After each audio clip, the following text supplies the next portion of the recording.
Kenyans are dying out of hunger. We are also listening to the bells of referendum after a presidential term limit debate was intentionally floated on what analysts are seeing as signs of testing the waters. Ladies and gentlemen, one of the voices that has been missing lately is the voice of the clergy. I am so specific about this because in the history of our election, for the first time, the church became a tool of campaign, and politicians successfully used that model to woo the voters. The men of the cloth are in a retreat.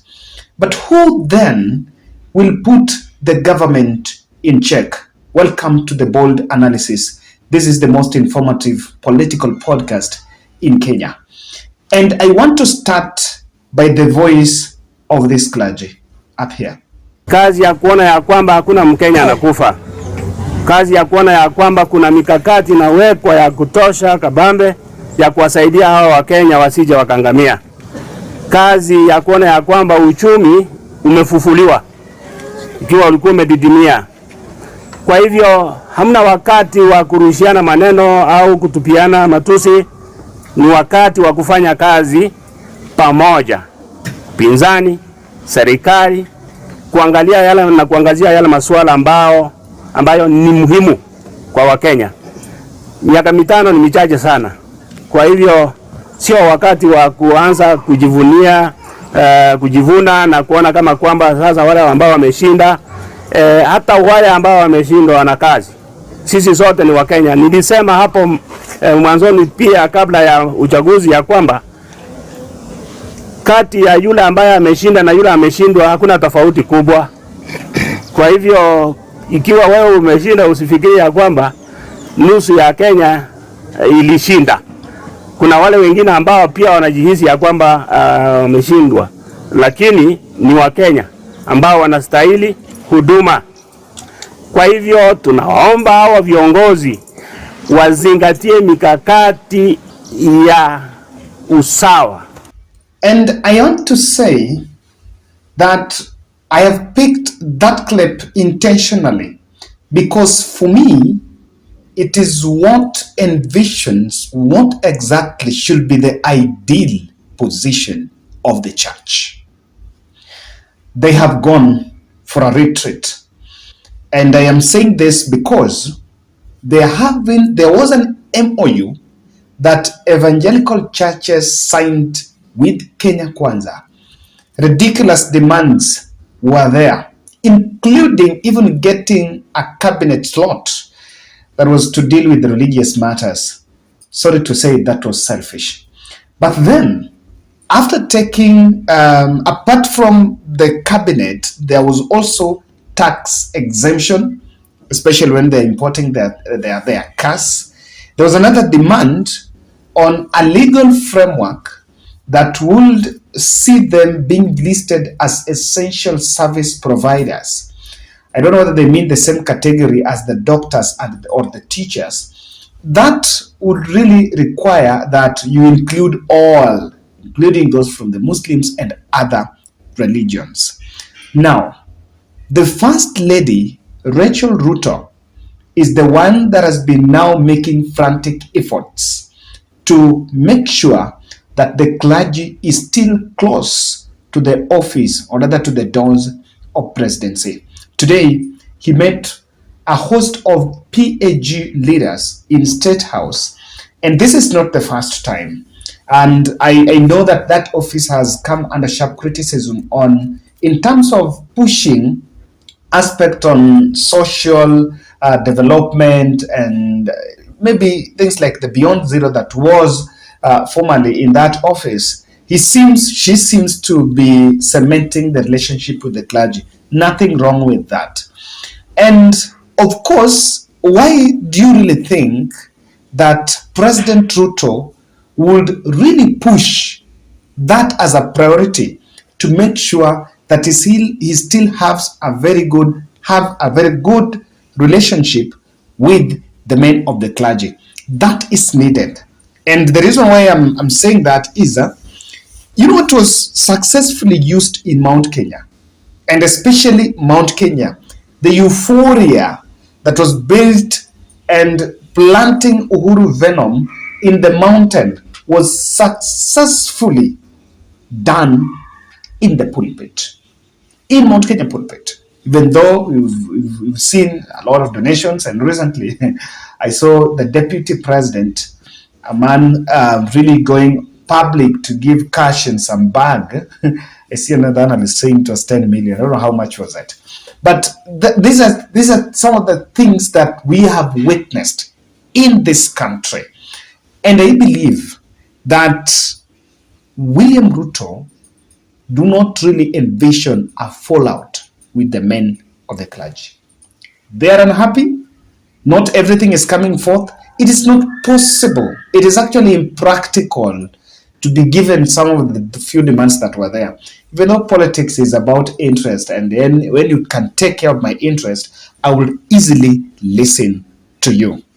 Now, the reason why I see a strategy why Rachel Ruto could have been could have been given that responsibility is very important, because Ruto wants to maintain Mount Kenya euphoria. That euphoria is building, and when the relationship with the clergy there goes down, actually popularity will go down, because that is the platform, and that is the platform that they campaigned on. Remember, and this report was circulating, by the way, that some members of the clergy were moving from one office to the other, praying. Government offices, and someone who is a civil servant in one of these big offices, these serious offices, can tell us that they were moving from one office to the other, praying for people, even for governors, and some refused.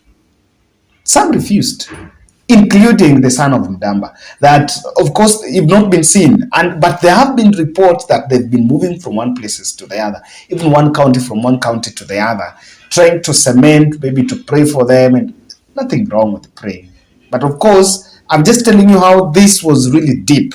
This is something that has been deep.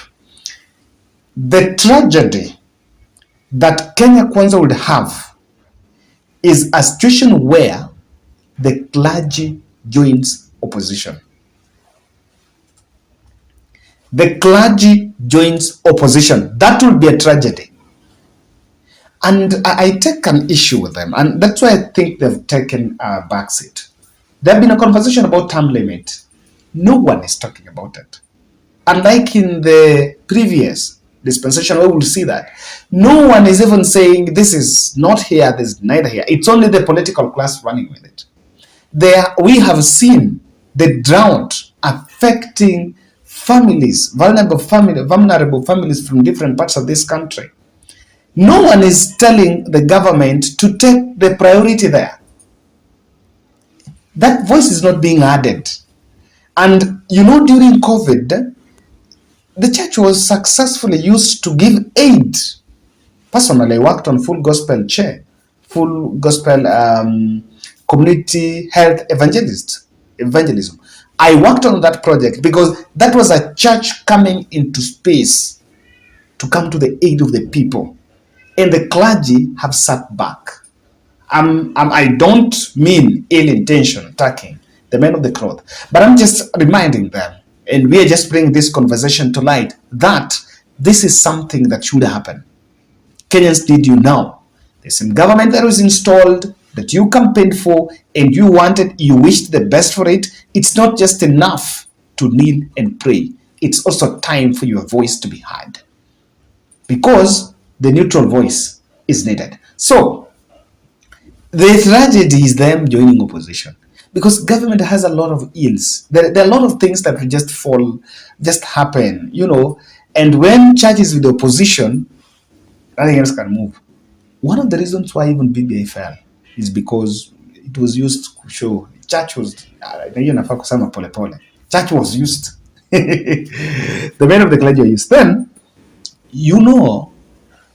official presidential platform for Sunday, PPS, is clergy. official PPS, presidential platform, Sunday church. So when that symbiotic, I've always called it symbiotic relationship. When that symbiotic relationship is not there, the executive will lack place to go, especially on Sundays. You know, on Monday to Friday, it's a bit of work. I see Saturdays as a little bit for resting and maybe attending some few family affairs. Then on Sunday, boom, you find a place you can fly to Kitui, you fly to Homa Bay. No, it is a church that you can make entry anywhere. Even if you want to visit Seya today and you don't have any development project to launch there, then you simply connect by Roho Msalaba, and through there you are into it. And that's why it's the official presidential platform for Sundays. It cannot really go down. And lastly, and on this one, they need to get it right. They successfully can be used as government shield to shield the government from the attacks, because they campaigned for government of the day and a lot of things happened. And William Ruto knows very well that if you want to shield from position, in church everything is holier than thou and everything is trusted. Everything you say there is trusted. And when you successfully use the clergy to tell people that, oh, this is right, this government is doing this right, this is politics, people will literally buy it.